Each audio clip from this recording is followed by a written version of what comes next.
new album, Dystopia. I've been listening to it last couple of days, mate.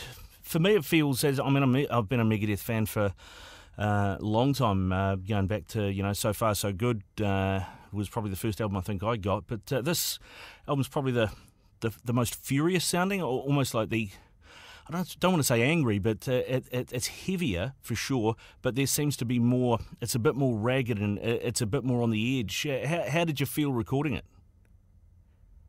Absolutely great. It was exciting every day going to the studio. We never knew what was going to happen, but it was just really exciting. When you got guys like Chris, excuse me, and Kiko, their ability to play really elevated things. Yeah, and in terms of for you as a songwriter, I mean, obviously you've had a few incarnations of Megadeth, but somebody like Chris, who's maybe from a slightly different school to some of the other drummers you've had, how did you find working with him, and did it change the way you wrote at all? No, not really. And oddly enough, Chris had told me he was influenced by our first drummer, so it was very familiar. It was almost like putting on a pair of old shoes that you'd broken in, because he was so similar to Gar. Yeah, I mean, Gar was more of had started life as a jazz drummer, hadn't he? And then sort of gone into punk and metal. Yeah. So you found those elements with Chris as well. Yeah. Chris, there were a couple moments where, we filmed the majority of the recording process. There's one part where I was crying. I was laughing so hard because, I come up with a lot of the parts for everybody, and I came up with this jazz drum part for Chris, and he couldn't get it, and I couldn't stop laughing. I was crying. I was laughing so hard because he was getting so mad, and I told him when it was done, I said, I taught you something today, and he goes, yes, you did. So it was great. That is fantastic. The album, like I said earlier, it seems, you've never been afraid to voice your opinion on things, Dave, but it does seem slightly more on the, I keep saying on the edge, but it feels like there's a real desperation in not only just in your voice, but also in the music and the message you're trying to get across on this album. Well, I don't know that I intentionally tried to sound desperate. I think we were just having fun in there, man. That may have been the fact that when we were singing and doing the solos and stuff towards the end, we were in a studio, it was Zach Brown Band's studio, and he had a keg in there, so that usually was breakfast when we went in there, so that might have had a little bit to do with the desperation sound. Potentially, because, vocally, did you do anything different this record? Because it sounds, you sound slightly, your tone's slightly deeper, and I used the word ragged before, and I think there's probably a little bit of a raggedness in that vocal and your delivery as well. I don't know. I do know that after I had the surgery, my voice changed because I've got a piece of metal in my throat now that's touching my vocal box area. And I also know that because of that, I've had to go back and get some lessons. So whether you're implying my voice got better or worse, that's the two reasons. I wouldn't say better or worse. I would say different. In a way, it kind of suited the sound of this album maybe a little more than what you would have previously done, because for me, it almost sounded a little bit more heavy metal. Huh. I'll have to think about that.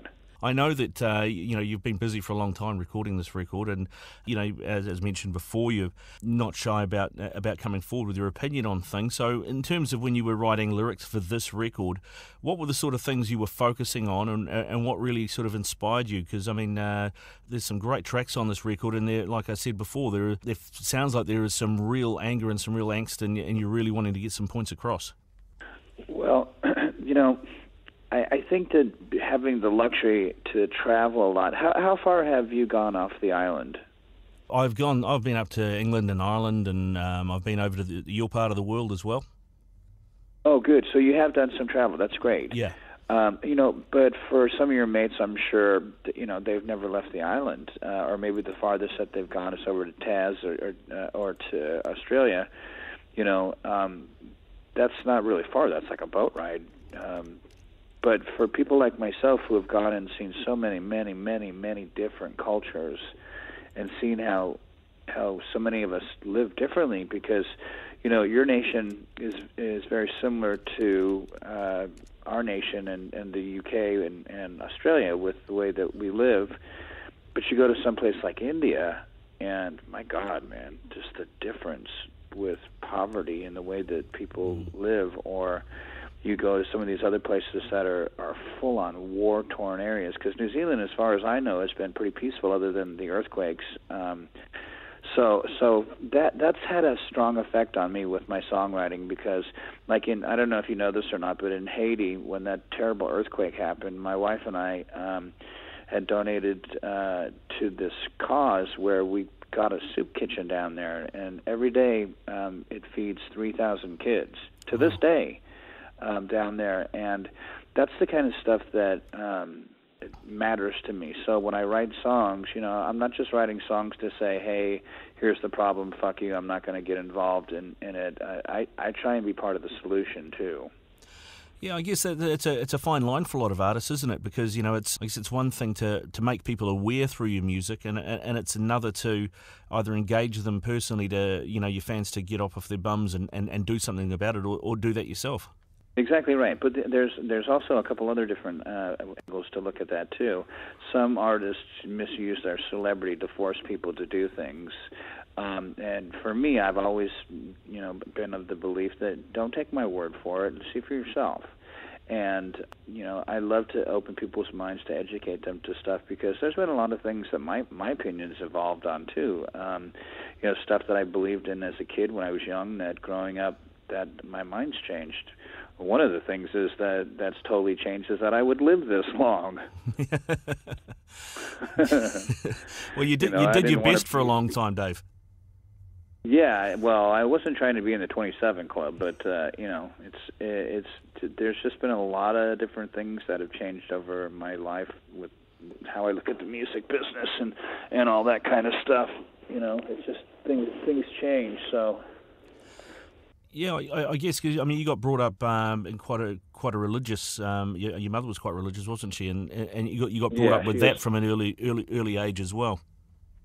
Yeah, she was one of those Jehovah's Witnesses, so that was a bummer. Because it's funny, we just put our Christmas tree outside a couple of days ago, and when I first got married, I freaked out when my wife got a Christmas tree, because I'd been brought up to think that they were bad.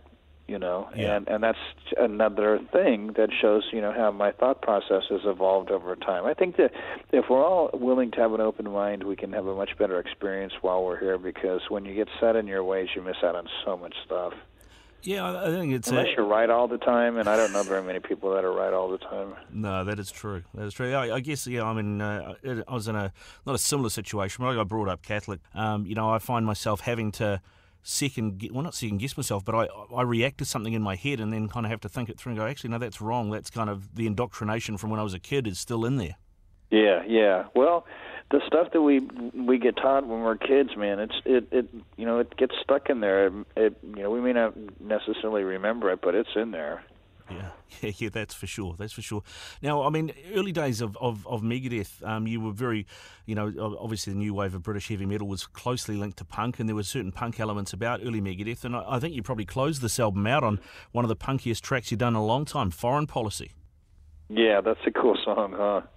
Yeah, man, that's mad. That's gonna get the pit going. I hope so. 5 quick fire questions. First one of those is, what was the first record that you were played or you were given that made you think, man, this is what I want to do? First record that I played or was given that made me, it had to have been Let There Be Rock by AC/DC, because up until then I liked music, but I never really thought I could pull it off.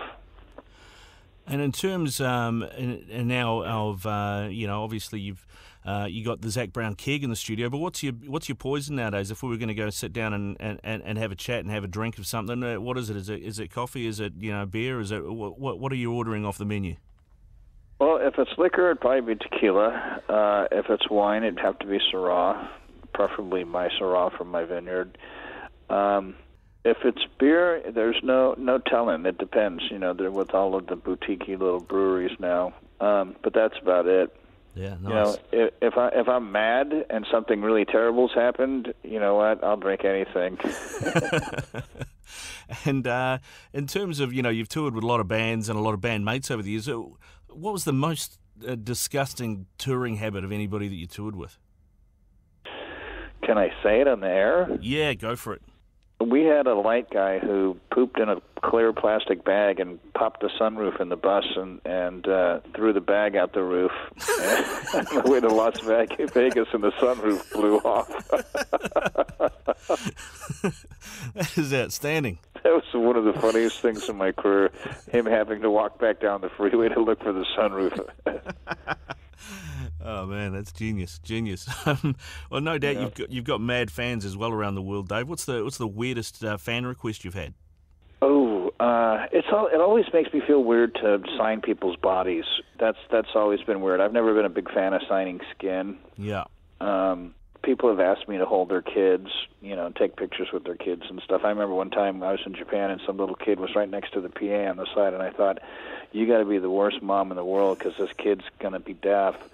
So I went to pick him up and take him backstage, and I picked him up, and the kid's diaper was wet, and I was so bummed because here I got my guitar on, and I'm my forearm's all clear. There's nothing over it; it's just skin, and I'm sweating, and I've got this wet diaper from some kid I don't know where it's from on my arm. And finally, Dave, if that kid at 13 comes up to you and says, Dave, what's heavy metal, and you can give him one record, what record are you giving him?